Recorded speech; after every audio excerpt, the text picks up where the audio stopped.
If you would like to know how to crochet a flat circle using double crochet, then this is your video. I will even include how to have a straight seam, how to finish it up, and how to make sure it's always flat, no matter what yarn, hook, or whatever you're using. So be sure to watch the entire video throughout as I'm providing tips and tricks literally throughout the video, including the end of it. So if you're skipping some part of it, you might miss a few tips and tricks. So let's get started, shall we?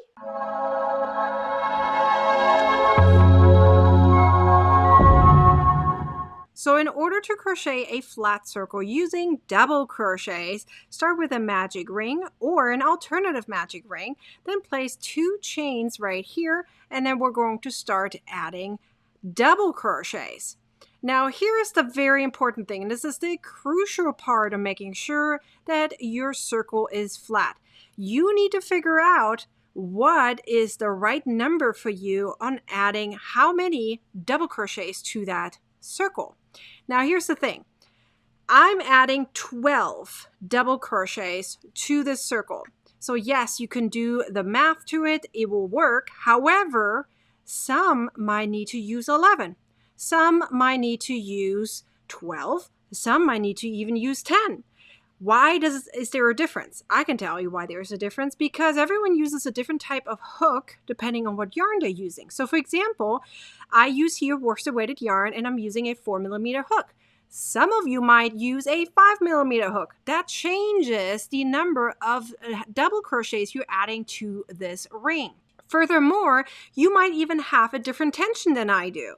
So you might have bigger loops or smaller loops than I do. So that all depends on how many stitches you're going to add to that circle. So test it out, go through this entire tutorial and test it out, what works best for you, what number is your starting number. That is the most important thing, okay? So again, there's typically a range between like 10 to 13 stitches to add to a magic ring to make double crochets. So here I added 12. Now I'm closing up my ring right here. And now I'm placing a slip stitch to the very first stitch, not the chain, the stitch, right? I'm not counting that chain that I made in the beginning. I'm actually going to use here my yarn as a stitch marker, the yarn that I used to close my hole, simply as a stitch marker. It doesn't really matter, right? Might as well. So here we go, made my slip stitch. So there we go. It is flat already, which is pretty nice. So that's one way of figuring it out, that this is the correct number. Sometimes you have to do a few rounds to figure it out because some, yarn is more stretchy than others. So now we're going to go to the next round. The next round, we're going to start with either a chain of 2, if you don't want to count the chain, a chain of 3, if you do want to count the chain, or an alternative turning chain that I am going to use, and I'm going to count that as a stitch. So how does that work? That means I'm going to place a single crochet in that first stitch right there, and then place another single crochet literally right on top of it. If you want to know a little bit more about that alternative turning chain that I just did, check out the link down below in the description. Again, I'm counting that as a stitch. I'm placing another double crochet right next to it. Now I'm going to place 2 double crochets in each stitch all the way around. So here we go. We're at the end of the round. I am moving up my stitch marker. I'm placing a slip stitch to that first stitch, which was my alternative turning chain. And there we go. We finished our round. Now you're going to go to the next round. So for the next round, you're going to place again an alternative turn chain, a chain of 2, chain of 3, depending on what you're going to do, right? For me, it's the alternative turning chain, which counts as a double crochet. So for the next stitch, we're going to place 2 double crochets. So what does that mean? That means you're going to place 1 stitch prior to doing 2 double crochets. So let me show you that again. Okay, so here we go. We're doing 1 double crochet in 1 stitch, and now we're doing 2 double crochets in the next stitch. And now you're going to repeat that all the way throughout. So 1 double crochet, then 2 double crochets. So there we go. I finished that round. So you can see I moved up my stitch marker and made a slip stitch. So the next round is very similar to the one that we just did, But with the only difference is that we're adding now again another double crochet prior to doing 2 double crochets. So, and now we're doing 1 double crochet, 1 double crochet, then 2 double crochets, 1 double crochet, 1 double crochet, 2 double crochets. So every round you're adding that 1 extra double crochet prior to doing the 2 double crochets. My first double crochet is as a alternative turning chain, right? Then I do a normal double crochet, and then I do 2 double crochets, just like I said.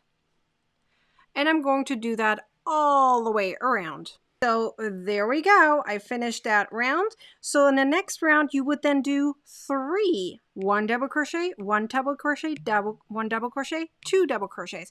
So you're just going to do 3 then. And then the following round, it will be 4. That means 1 double crochet in each stitch for the next 4 stitches, and then 2 double crochets.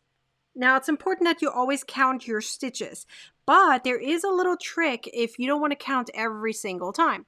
So let me go a little bit closer, because you can see that every time I did 2 double crochets, there is 2 double crochets right on top of it. Can you see that? It's really cool because that happens every single time. And if you do it correctly, you will see that. 2 double crochets, 2 double crochets. See? Over here too. 2 double crochets, 2 double crochets. So that just happens naturally all the way around. So that way you can check yourself to make sure. Again, the most important part is the beginning starting number. Every round, you're going to add the same amount to it. That means I started with 12 over here. Then the next round is 24, right? Then it's 36. Then it's 48, and so forth and so forth. So you're adding the same amount of stitches per round in order to increase it, right? The same amount as the starting number. So you might start with 13, you might start with 10. It depends on your yarn you're using, the hook you're using, as well as your tension. So there's 3 important factors when it comes to making a flat circle that is not rounded. As you can see, mine is flat, so I'm good. So test it out and see what works best for you. I would also recommend you check out my other videos on flat circles for single crochet, half double crochet, as well as treble crochet. If you want to learn more on tips and tricks and complete beginner guide for crochet, check it out down below in the description. There are links right there for you. Be sure to like, comment, and share this video, and subscribe to my YouTube channel for further videos. Turn on the little bell to get a notification when my next video will be published, typically once a week plus a live video. Trust me, I have a lot to teach you. So make sure you turn on that bell. I hope to see you next time. Until then, bye.